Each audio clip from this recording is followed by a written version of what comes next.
Hello guys, మీరు చూస్తున్న Telugu movie review channel. మన ఛానల్ ఏమైనా సబ్స్క్రైబ్ అయిపోతే సబ్స్క్రైబ్ చేసుకుని పక్కన ఉన్న బెల్ ఐకాన్ ప్రెస్ చేయండి. నా ఫర్దర్ వీడియోస్ అని మీకు నోటిఫికేషన్ వస్తే మనం రివ్యూలోకి వెళ్ళిపోదాం. సైంధవ్ మూవీ వెంకటేష్ గారిది. మూవీ చూశాను. మూవీ యావరేజ్, మనకంతేమీ అనిపించదు. డైరెక్టర్ గారు స్టోరీ మీద కొంచెం క్లారిటీ మిస్ అయిందేమో అని నాకైతే అనిపించింది.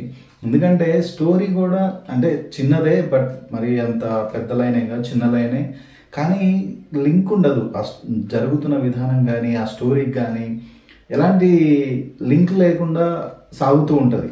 ఈ మూవీలో ఎస్పెషల్లీ వెంకటేష్ గారికి సైకో అని పేరు పెట్టారు.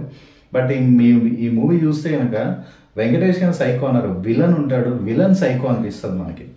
విలన్ క్యారెక్టర్ కూడా అసలు చాలా బాగుంటుంది. అంటే ఫన్ ఉంటుంది, ప్లస్ సైకోతనం కూడా ఉంటుంది. అని చెప్పే ఒక డైలాగ్ ఉంటుంది, బ్యాన్ స్టోక్స్ అనే ఒక డైలాగ్ చెప్తుంటాడు విలను. ఆ డైలాగ్కి చాలా నవ్వుకుంటారు థియేటర్లో. అంటే బాగుంటుంది. అతని బాడీ లాంగ్వేజ్ కానీ మాట్లాడే విధానం కానీ మనకి ఫన్ జనరేట్ అవుతుంటుంది. అలాగే ఒక సైకో కూడా ఆ విలన్లో కనపడతాడు. విలన్ క్యారెక్టర్ నాకు బాగా నచ్చింది. అంటే అతని బాడీ లాంగ్వేజ్ నాకు చాలా బాగా నచ్చింది. మాట్లాడే విధానం కానీ అది బాగా అనిపిస్తుంది.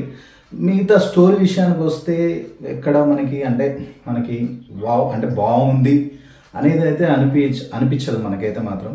స్టోరీ అంతగేం బాగోదు, యావరేజ్ అని చెప్పుకోవాలి మూవీ. కానీ వెంకటేష్ గారి నటన కానీ కొన్ని యాక్షన్ సీక్వెన్సెస్ కానీ బాగుంటాయి. అంటే వెంకటేష్ గారు వేరే వాళ్ళు కమాండ్ ఇస్తుంటాడు, ఇలా చేయి అని. అండ్ వెంకటేష్ గారు ఒక యాక్షన్ ఉంటాడు, అంటే రెండు యాక్షన్లు చెప్తూ ఉంటాడు. ఒక యాక్షన్ వేరే వాళ్ళకి చెప్తుంటాడు, ఇంకో యాక్షన్ ఇతను చేస్తూ ఉంటాడు. రెండు ఒకేసారి సైమల్టేనియస్గా జరుగుతూ ఉంటుంది. ఆ సీన్ బాగుంటుంది పర్టికులర్గా. అండ్ ఎస్పెషల్లీ మెయిన్ క్లైమాక్స్ కూడా మనకి కొంచెం ఎమోషన్ అనేది అక్కడ కొంచెం బాగున్నట్టు అనిపిస్తుంది. ఇంకా అంతే తప్పితే ఈ మూవీలో చెప్పుకోదగ్గ మంచిదైతే ఏమీ లేదు. So average. అంత 75th ఫిలిం వెంకటేష్ గారిది. చాలా డిసప్పాయింటెడ్. ఎందుకంటే స్టోరీ బాగాలేదు. అంటే లింక్ లేకుండా, సంబంధం లేకుండా ఒక స్టోరీ నడుస్తూ ఉంటుంది. రెండు కథలుగా ఉంటాయి.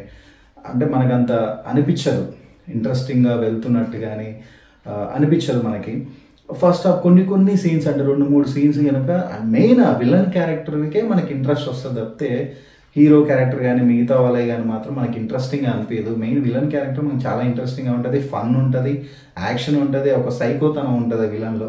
అతని బాడీ లాంగ్వేజ్ కానీ మాట్లాడే విధానం కానీ అది బాగా అనిపిస్తుంది తప్పితే మిగతా పోర్షన్ అంతా మనకి ఎక్కడ బాగున్నట్టయితే అనిపించదు. అండ్ మ్యూజిక్ విషయానికి వస్తే మ్యూజిక్ కూడా అసలు ఏం బాగాలేదు. సాంగ్స్ అసలు బీజిఎం ఓకే పర్లేదు అనిపించింది, కానీ సాంగ్స్ అయితే ఏం బాగా వినసొంపుగా అయితే మనకి ఏదీ అనిపించదు. అండ్ ఈ మూవీ ఫ్యామిలీతో అయితే హ్యాపీగా చూడొచ్చు, ఎలాంటి వల్గర్ అయితే ఉండదు. హ్యాపీగా అయితే ఫ్యామిలీతో అయితే చూడొచ్చు. ఈ మూవీ నేను ఇచ్చే రేటింగ్ మాత్రం అవుట్ ఆఫ్ 5కి 2.5 ఇస్తాను నేనైతే మాత్రం. 2.5 కూడా ఎక్కువ, 2 అయితే ఓకే, 2 అయితే నేను ఇస్తాను. ఎందుకంటే స్టోరీ బాగాలేదు, మనకి అసలు ఏమి ఎక్కదు. ఆ స్టోరీ కూడా అంత అంటే మనకి ఇంట్రెస్టింగ్గా అనిపించదు, అసలు ఏమీ అనిపించదు. ఫస్ట్ హాఫ్ చాలా బోరింగ్గా ఉంటుంది, అండ్ సెకండ్ హాఫ్ కూడా అంతే బోరింగ్గా ఉంటుంది. అసలు ఫస్ట్ హాఫ్ బెటర్ అనిపిస్తుంది సెకండ్ హాఫ్తో పోలిస్తే. ఫస్ట్ హాఫే కొంచెం బెటర్ అనిపిస్తుంది, సెకండ్ హాఫ్ ఇంకా బోరింగ్గా ఉంటుంది. ఎక్కడ మనకు చిన్న ఆ 2-3 యాక్షన్ సీక్వెన్స్ తప్పితే, ఆ క్లైమాక్స్ ఒకటి మధ్యలో వెంకటేష్ గారు ఇచ్చే కమాండ్ యాక్షన్ సీక్వెన్స్, అది తప్పితే మిగతా పోర్షన్ అంతా డల్. అండ్ నటన కానీ, ఆయన యాక్టింగ్ కానీ, వెంకటేష్ గారి యాక్టింగ్ కానీ, విలన్ యాక్టింగ్ కానీ, అందరూ యాక్టింగ్ మాత్రం బాగా చేశారు. ఎక్కడ ఎవరు మాత్రం తగ్గలేదు యాక్టింగ్ పరంగా మాత్రం చాలా బాగా. అండ్ ఆర్య గారిని వాడటం జరిగింది ఈ మూవీలో. అతని ఎందుకు పెట్టారో అసలు అర్థం కాదు మనకి.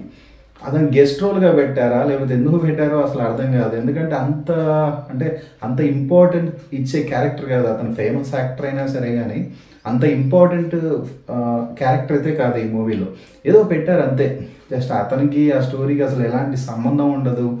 ఎందుకు వస్తాడో తెలియదు వెంకటేష్ గారు, వాళ్ళిద్దరి మధ్య లింక్ ఏందో తెలియదు, అది ఏమీ చెప్పలేదు ఈ మూవీలో మాత్రం. అలాగే కొంచెం కన్ఫ్యూజ్ అయ్యడం ఆ స్టోరీ మీద, స్క్రీన్ ప్లే మీద అనేది నాకైతే అనిపించింది డైరెక్టర్ మాత్రం. ఇదే అండి ఓవరాల్గా ఈ మూవీ అయితే యావరేజ్ మూవీ. ఇదే అండి ఈ మూవీ రివ్యూ. ఈ రివ్యూ మీకు నచ్చితే లైక్, షేర్ అండ్ సబ్స్క్రైబ్ చేయండి. అండ్ పక్కనే ఉన్న బెల్ ఐకాన్ ప్రెస్ చేయండి. నా ఫర్దర్ వీడియోస్ అని మీకు నోటిఫికేషన్ ద్వారా వస్తాయి.